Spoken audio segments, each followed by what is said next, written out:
সকালটা চা নিয়ে বসে পড়েছি, আর খুব গরম লাগছিল আজকে, আর লাইটিংটা খুব ভালো আসছিল জানলার কাছে বসে, এই জন্যে মুখটাও ভালো দেখাচ্ছে। জোকস অ্যাপার্ট, আমি এখন চা খেয়ে নেবো, তারপরে ভাবা যাবে যে কি করা যায়, কেন কি আমার বেশি কাজ নেই। ইয়েস, আমার কাজ নেই, তো তোমরা দেখতে থাকো আগে আগে কি হয়। আমি নিজের চা খেয়ে নিজেরই প্রশংসা করতে করতে আবার চা খেয়ে আমি নিজেকে পুড়িয়ে ফেললাম। এই জন্য বলে বেশি ঢং করতে নেই চা খাওয়ার সময়। যাই হোক,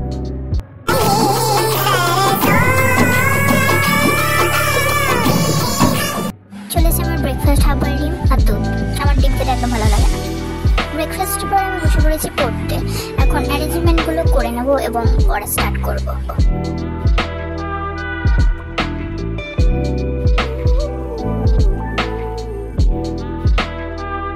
এখানে আমি পেন আনতেই ভুলেছি। পেন খুঁজতে গিয়ে মায়ের কিছু মধুর মধুর বাণী শুনে এসে নিজের জায়গায় বসে আবার লেখালেখি শুরু করে দিয়েছি।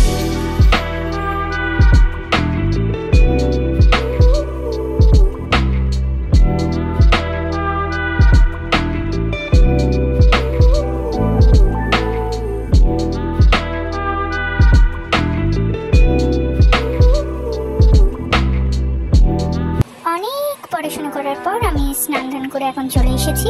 এবার আমি লাঞ্চটা করে নেব। এই লাঞ্চের মেনুতে আছে ঘরে বানানো মায়ের হাতের বিরিয়ানি। খেয়ে দিয়ে বিকেল বেলায় বেরিয়ে পড়েছি ঢং করতে করতে রাস্তায়, কারণ আমি এখন ক্লাসে যাব। যেতে যেতে দেখা হলো গোমাতার সঙ্গে, খবর নিয়ে বেরিয়ে পড়লাম। ইনি হলেন আমার পার্টনার।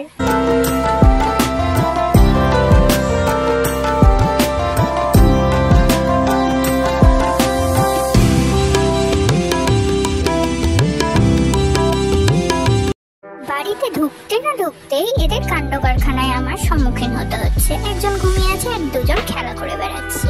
এদের নিয়ে আমার সংসার। এখানে তোমরা দেখতেই পাচ্ছ আমি ক্লাস থেকে এসে খুবই টায়ার্ড হয়ে পড়েছি, এই জন্য ব্লগটা আর কন্টিনিউ করবো না। এখানে আমার মা আমার জন্য আলু চাট আর চা বানিয়ে এনেছিল। আমার আলু চাট খেতে খুবই ভালো লাগে। এখানেই আমি ব্লগটাকে এন্ড করব। আমি চা খাই এবং ধন্যবাদ আমার পুরো ব্লগটা দেখার জন্য সবাই।